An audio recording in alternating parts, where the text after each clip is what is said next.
Hello, कैसे हैं आप सभी। मैं आपका धीरज सर। आज जिस टॉपिक पे हम लोग डिस्कस करने वाले हैं वो है ह्यूमन रेस्पिरेटरी सिस्टम।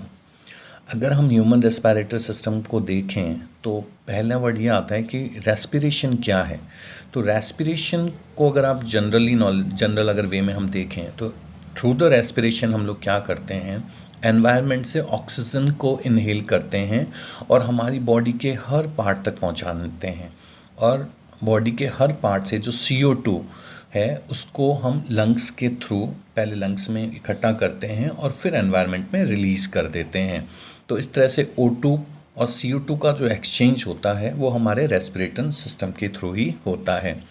अगर हम अपने रेस्पिरेटरी सिस्टम्स के मेजर पार्ट्स की बात करें तो हमारा रेस्पिरेटरी सिस्टम कुछ इस तरह से डिवाइडेड होता है। देखिए, इसमें सबसे पहले आता है आपका नोज़, फिर आगे फेरिंग्स, फिर लैरिंग्स, फिर ट्रैकिया, फिर ब्रोंकस, फिर ब्रोंक्यूलस, फिर एल्व्यूली और फिर लंग्स। इस तरह से ये डिवाइडेड रहता है। सबसे पहला पॉइंट आता है नोज़। अगर हम नोज़ को देखें तो हमारा जो नोज़ है इसमें स्टार्टिंग में अगर आप देखेंगे तो हेयर और म्यूकस लाइक कुछ सब्सटेंस प्रेजेंट होते हैं। इन दोनों का मेन काम यही है फिल्ट्रेशन का। देखिए, जब हम एयर ले रहे हैं तो उसमें बहुत सारे डस्ट पार्टिकल्स और अनवांटेड पार्टिकल्स आ जाते हैं, तो उनको एक तरह से फिल्ट्रेट करने का काम जो है वो हमारे हेयर और जो म्यूकस है उनका होता है। ये हमारा जो नोज़ है ये नेसल सेप्टम द्वारा, ये ध्यान रखें, बीच में जो आपको एक स्ट्रक्चर दिख रहा होगा जिसके थ्रू हमारा नोज़ दो पार्ट्स में डिवाइडेड है, ये बीच में नेसल सेप्टम होता है जिसके थ्रू ये दो पार्ट लेफ़्ट और राइट में डिवाइडेड हो जाता है, जिनको नोस्ट्रल्स कहते हैं। ये जो नोस्ट्रल्स हैं, अगर हम नोस्ट्रल्स और पूरे नेसल कैविटी के अगर स्ट्रक्चर में देखें तो ये कुछ बोन्स का बना होता है। जनरली इसमें इथमॉइड्स बोन्स होते हैं जो कि इसको बनाने में अपना रोल प्ले करते हैं। तो नेक्स्ट अगर हम इस तरह से अगर हम देखें कि भाई नोज़ जो है उस नोज़ में हमारा मेन एक तो बोन्स का आ गया, और बोन्स में भी कौन से थे हमारे पास, जो हमने देखा था अभी, कौन से बोन्स थे हमारे पास, एथमॉइड बोन्स, है ना।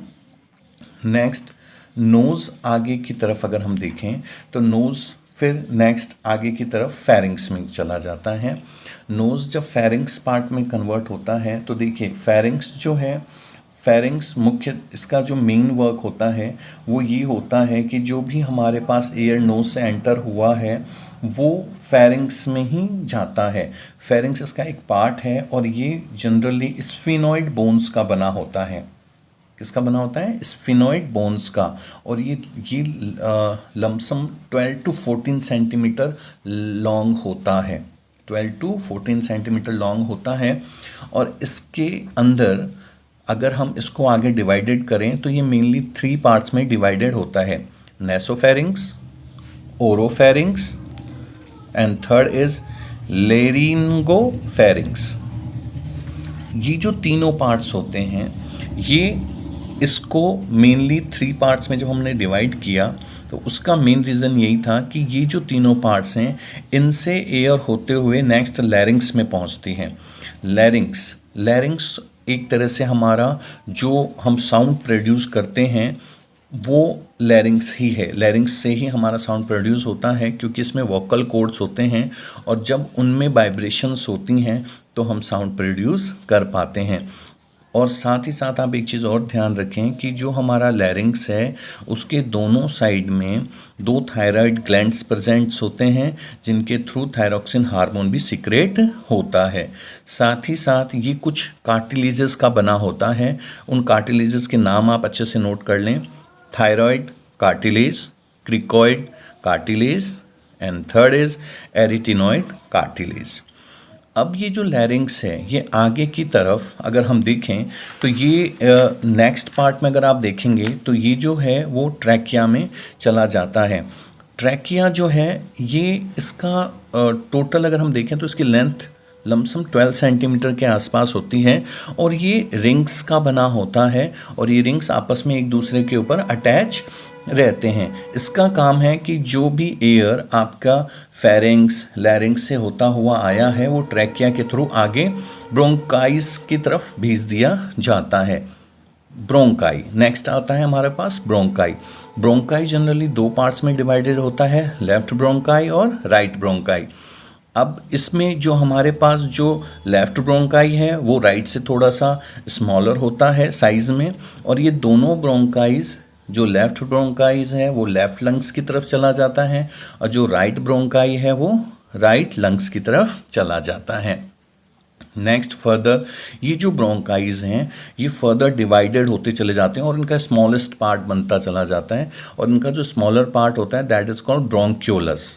ये ध्यान रखें, ब्रोंकाइज जब फर्दर डिवाइडेड होता चला जाएगा तो ये स्मॉल स्मॉल ब्रांचेस बना लेता है, दैट इज कॉल्ड ब्रोंक्यूलस।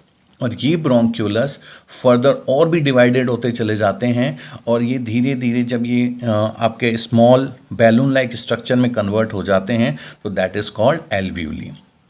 ये जो एल्व्यूली है, ये एल्व्यूली हमारा बहुत ही इम्पॉर्टेंट पार्ट होता है, क्योंकि एल्व्यूली में अगर हम देखें तो जितना भी हमारे गैसेस का एक्सचेंज होता है वो एल्व्यूली में ही होता है। और ये जो एल्व्यूली होती है ये आपका एक तरह से सरफेस प्रोवाइड कराती है जहाँ पर O2 और CO2 गैस का एक्सचेंज होता है। प्लस आप एक चीज़ और ध्यान रखें, इन एल्व्यूलीज में पूरे ब्लड वेसल्स का एक नेटवर्क होता है। वापस से एक बार रिपीट कर रहा हूँ, इन एल्व्यूलीज में पूरे ब्लड वेसल्स का एक नेटवर्क होता है। तो जब ये ब्लड वेसल्स में O2 और CO2 हमने पढ़ा था, मैं एक बार वापस से रिवाइज कर देता हूँ आपको। जब हमने हार्ट का पढ़ा था तो हमने देखा था कि हार्ट से जो पल्मोनरी आर्टरीज है वो CO2 को नियर द लंग्स लाती है। तो वो जो नियर द लंग्स CO2 आया है वो CO2 अब इस एल्व्यूली में एक्सचेंज में आ जाएगा, और यहाँ से जो O2 है वो उस ब्लड में रिलीज कर दिया जाता है, और इस तरह से वो O2 पूरी बॉडी में पहुँच जाता है। अच्छा, जब हम रेस्पिरेशन करते हैं तो उस समय हमारे पास दो प्रोसेस होते हैं, इनहेलेशन करना और एक्सहेलेशन। इनहेलेशन मतलब जब आप सांस ले रहे हैं, तो जब हम इनहेलेशन करते हैं तो जो हमारा जो रिब्स केज है वो हमारे रिब्स केज जो होते हैं वो फ्लैटन हो जाते हैं, और हमारा जो डायफ्रैगम्स है वहाँ पर एक स्पेस क्रिएट होता है, और जो चेस्ट कैविटी है वो भी हमारी लार्जर हो जाती है, जिसके थ्रू जो हमारा जो ज़्यादा से ज़्यादा जो एयर्स है वो हमारे लंग्स में पहुँचता है। जब ये एयर हमारे लंग्स में पहुँच जाता है तो ये जो लंग्स हैं हमारे, ये क्या करते हैं, फिर उसमें से एक पर्टिकुलर वॉल्यूम्स को हमेशा बना के रखते हैं। दैट मीन्स जैसे इनहेलेशन हुआ, इसका जस्ट ऑपोजिट एक्सहेलेशन हो जाता है, और जैसे ही एक्सहेलेशन हुआ तो उसके दोनों के बीच में एक रेसिडुअल वॉल्यूम हमेशा बना के रखता है। मतलब एक एयर का एक पर्टिकुलर वॉल्यूम हमेशा बना रहता है। ऐसा नहीं है कि पूरे का पूरा एयर निकल जाता है या पूरा का आ जाता है, एक वॉल्यूम बना रहता है ताकि वहाँ पे ऑक्सीजन का कभी भी कमी नहीं हो, है ना, ऑक्सीजन का जो लेवल है वो मेंटेन करने के लिए। नेक्स्ट जो इसमें हमारे पास जो पॉइंट्स आता है कि इस तरह से हमने पूरा देखा कि रेस्पिरेटरी सिस्टम कैसे चलता है, लेकिन एक क्वेश्चन इसमें आ सकता है कि भाई जैसे diffusion, why not diffusion is a complete process, क्यों डिफ्यूज़न से हम पूरा रेस्पिरेशन नहीं कर सकते।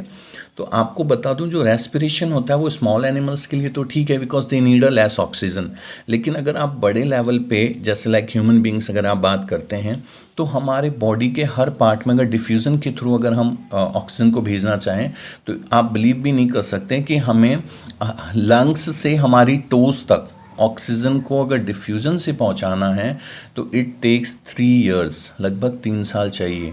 तो it is a very slow process ना, बहुत स्लो प्रोसेस होता है। इसीलिए हमारे पास रेस्पिरेटरी पिगमेंट होता है, ये वर्ड अच्छे से सुनिएगा, रेस्पिरेटरी पिगमेंट होता है जिसको हम हीमोग्लोबिन कहते हैं। और ये जो हीमोग्लोबिन होता है हमारा, इसके अंदर ऑक्सीजन से ऐड होने की, ऑक्सीजन के साथ एफिनिटी होने की, जोड़ने के लिए बहुत ज़्यादा इसमें पावर होती है।